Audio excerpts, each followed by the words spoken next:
വയനാട് മാനന്തവാടി വീട്ടുമുറ്റത്ത് കാട്ടാനെത്തി. അരണപ്പാറ സ്വദേശി ഹംസയുടെ വീടിന് മുന്നിലാണ് ഇന്ന് പുലർച്ചെ കാട്ടാനെത്തിയത്. ശബ്ദം കേട്ട് പുറത്തിറങ്ങിയ ഹംസയ്ക്ക് നേരെ കാട്ടാന പാഞ്ഞെടുക്കുകയും ചെയ്തു.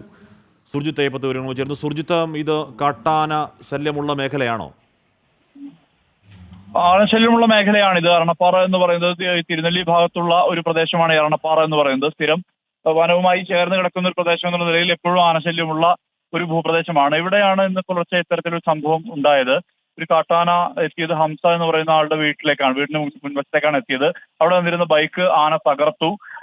ഈ ആളുകളെല്ലാം തന്നെ വലിയ രീതിയിലുള്ള പരിഭ്രാന്തി ഉണ്ടായി. ഉടൻ തന്നെ വനംവകുപ്പ് ഉദ്യോഗസ്ഥരെ വിവരം അറിയിച്ചു. വനംവകുപ്പ് ഉദ്യോഗസ്ഥർ സ്ഥലത്തെത്തി അതിനുശേഷം ആനയെ വിരട്ടി കാട്ടിലേക്ക് ഓടിക്കുകയാണ് ഉണ്ടായത്. നേരത്തെയും സമാനമായ രീതിയിൽ തന്നെ ഇത്തരം സംഭവങ്ങൾ ഈ മേഖലയിൽ ഉണ്ടായിട്ടുണ്ട് എന്നുള്ളതാണ്. കാരണം സ്ഥിരം ആനകളെ കാണുന്ന, ആനകളുടെ സാന്നിധ്യമുള്ള ഒരു പ്രദേശമാണ്. വനത്തോട് ചേർന്ന് കിടക്കുന്ന പ്രദേശമായതിനാൽ 4-ാം വാർഡ് ഉൾപ്പെടുന്ന പ്രദേശമാണ് ഈ അരണപ്പാറ എന്ന് പറയുന്നത്. തിരുനെല്ലി പഞ്ചായത്തിലെ 4-ാം വാർഡാണ് ഈ മേഖല. അവിടെയാണ് ഇത്തരത്തിലൊരു സംഭവം ഉണ്ടായിരിക്കുന്നത്. ഹാഷ്മി. ഓക്കെ, സുർജിത്ത് അയ്യപ്പത്താണ്. അവിടെ നിർത്തിയിട്ടിരുന്നൊരു ബൈക്ക് തകർക്കുകയും ചെയ്തു.